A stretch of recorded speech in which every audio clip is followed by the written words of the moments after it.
Salut les amis, j'espère que vous allez bien, on se retrouve pour une nouvelle vidéo sur Dragon Ball et aujourd'hui on va parler de deux faits qui ont chatouillé un petit peu vos couilles pendant la séance de cinéma du film Dragon Ball Super Broly, puisque beaucoup d'entre vous m'ont envoyé énormément de messages, que ce soit sur Twitter, Snapchat ou tous mes réseaux sociaux d'ailleurs. Chris, est-ce que Vegeta aurait débloqué partiellement le full power dans ce film puisqu'il a les cheveux verts dans un passage, et surtout est-ce que Goku aurait rechopé l'essence de l'Ultra Instinct brièvement avant de se rabattre sur le Super Saiyan Blue? Et effectivement je peux comprendre que ces deux faits dans le film ont un petit peu questionné beaucoup de personnes, puisque moi-même j'ai été questionné quand j'ai maté le film. Je me suis dit mais pourquoi Vegeta a les cheveux verts alors qu'il passe juste en Super Saiyan? Est-ce que c'est un choix artistique? Alors je pense très franchement que c'est un choix artistique, mais on peut toujours se poser la question de est-ce que le full power est vraiment réservé à Broly et Kale, puisque dans ce film à aucun moment quand Broly passe le stade du full power on nous mentionne qu'il est le Super Saiyan légendaire, et c'est là où c'est le problème, parce qu'on peut se dire eh bien avec la forme de l'Ozaru contrôlée de Broly, donc la forme Ikari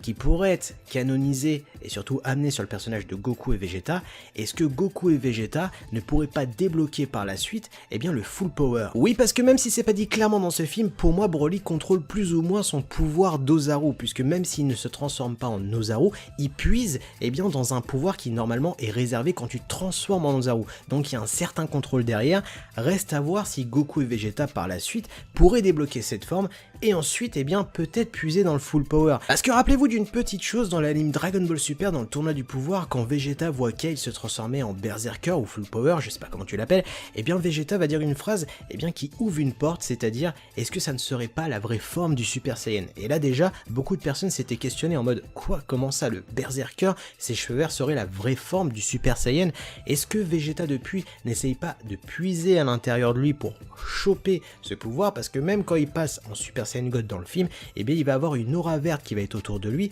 Alors est-ce que c'est encore un effet de couleur? Sûrement, mais c'est vrai que ça serait intéressant d'une part de se dire que le full power serait la vraie forme, la pure forme du Super Saiyan. Et pour être le plus transparent avec vous les amis, j'aimerais pas que Vegeta chope la forme du full power, ou Goku d'ailleurs, tout simplement puisque j'aimerais que cette forme reste une forme unique à un seul individu par univers, Kale dans l'univers 6, Broly dans l'univers 7, parce que je pense que si jamais on démocratise cette forme pour tous les Saiyans, eh bien c'est un petit peu la porte ouverte à toutes les fenêtres, puisque au final, ce côté unique, authentique du Super Saiyan légendaire, même s'il n'est pas appelé comme tel dans le film, eh bien serait terni par l'utilisation massive de cette forme, puisque si on commence à donner cette forme un petit peu comme les soldes à tous les Saiyans, eh bien pour moi ça nique totalement le mythe du personnage de Broly. Le Super Saiyan légendaire a fait que le personnage de Broly est populaire, puisque c'est une forme unique, c'est ce qui a fait sa notoriété. Déjà le fait qu'on l'ait utilisé dans DBS pour Kale, même si je peux comprendre puisque c'est son alter ego, c'est des univers jumeaux, etc. Une femme bodybuildée, j'ai rien contre, mais c'est pas mon style, tu vois ce que je veux dire?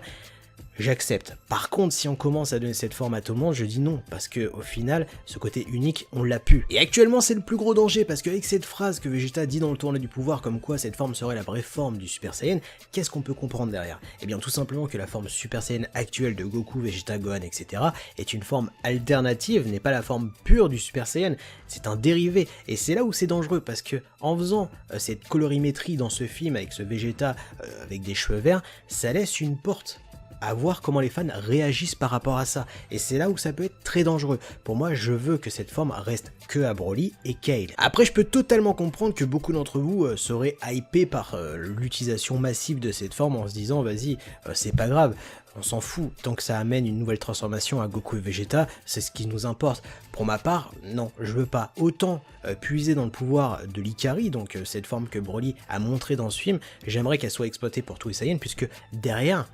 on a cette équation et surtout cet idéal du Super Saiyan 4 qui pourrait être amené dans DBS. C'est quelque chose qui pourrait être super bon et surtout qui pourrait remplacer le Ki divin si jamais Goku et Vegeta perdent le Ki divin à un moment donné face à un ennemi. Là, ça pourrait être super intéressant. Donc vous l'aurez compris, et ça reste mon avis personnel, on peut rêver, il n'y a pas de souci. Pour moi, dans ce film, quand Vegeta passe le stade du Super Saiyan et qu'il y a cet effet de couleur vert, c'est juste un effet de couleur, pas besoin de s'affoler, même si je peux comprendre qu'on peut théoriser sur ceci, puisque c'est très intéressant, et c'est exactement pareil pour l'Ultra Instinct, même si je pense que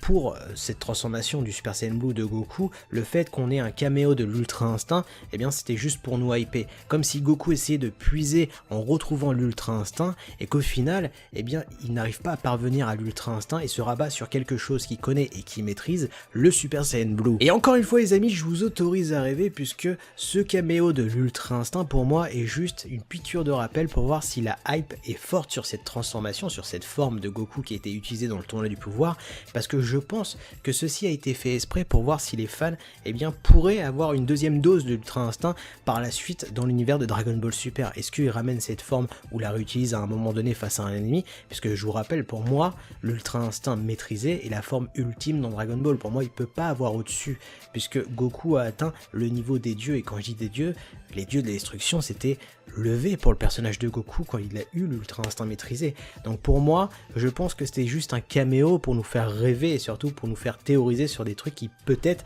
n'arriveront jamais. Mais très concrètement, même si cette théorie ne vient pas de moi, il y a beaucoup de gens qui disent que quand Goku s'est transformé après qu'il s'est fait latter la gueule en Super Saiyan God, Goku a essayé de rechercher l'Ultra Instinct, n'arrivant pas à trouver l'Ultra Instinct, eh bien il s'est rabattu sur une forme qui maîtrisait correctement le Super Saiyan Blue, et j'aime cette théorie en me disant que Goku a essayé de se surpasser une nouvelle fois. Ayant échoué, eh bien il s'est rabattu sur la forme qu'il maîtrisait le mieux pour affronter Broly et Kari. J'aime cette idée, je sais pas ce que vous en pensez. Dans tous les cas, dites-moi ce que vous avez pensé de cette vidéo, vos théories en commentaire, de liker, de partager, de vous abonner à la chaîne YouTube. Sur ce, moi je vous laisse, tchuss!